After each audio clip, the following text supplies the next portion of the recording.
My name is Jeff Guillot, Managing Director at Mad Global Strategy.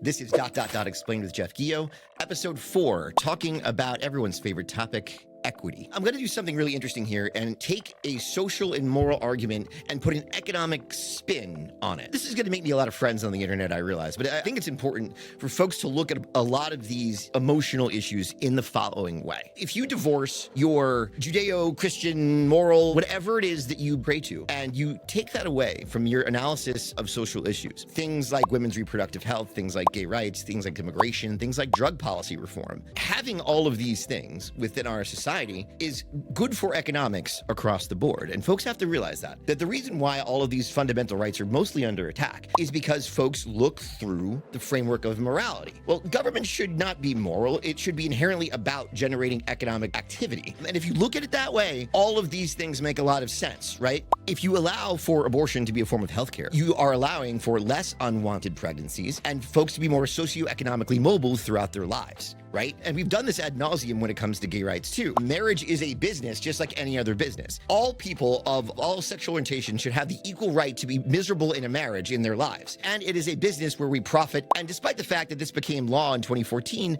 there's talk of walking this thing back among conservatives. So do understand that that's still out there. To the issue of immigration, it's important to understand that immigrants play an essential role in our economy. Talk to me, the parents of teenagers out there, as to how many of your 16-year-old kids are going to be really excited about spending their summer picking grapes out in wine country or working in these really sweaty agricultural jobs. Those jobs in that sector of the economy is really important to protect if we're going to actually grow our economy. As my former boss once said, I used to work for a member of Congress, his line was, if someone walks across our southern border with a second grade education and gets all the way up to New York and takes your job away, exactly how bad was your job interview? And further, if you take a look at drug reform and drug policy reform, we've had cannabis legal in so many states for a really long time now. New York's on year number 4, and yet there is still so much misunderstanding about what this industry is and what it can do that even now, as municipalities look to opt into the program because they see the massive economic benefit, you still hear the same NIMBYism, war on drugs, the same gateway drug stuff that has been proven time and time to be untrue. So it all stems down, I think, to a lack of education. And ultimately, the problem here is there are folks around the country that want to stop educating young people about these things. These things exist in our society, whether you want them to or not. So to not educate folks on them is to simply not present the world as it is. So the fight for social equity and looking through a social lens still goes on today. And there are a lot of great causes working on these kinds of actions out there. If you are one of those causes and you need help making your case before government,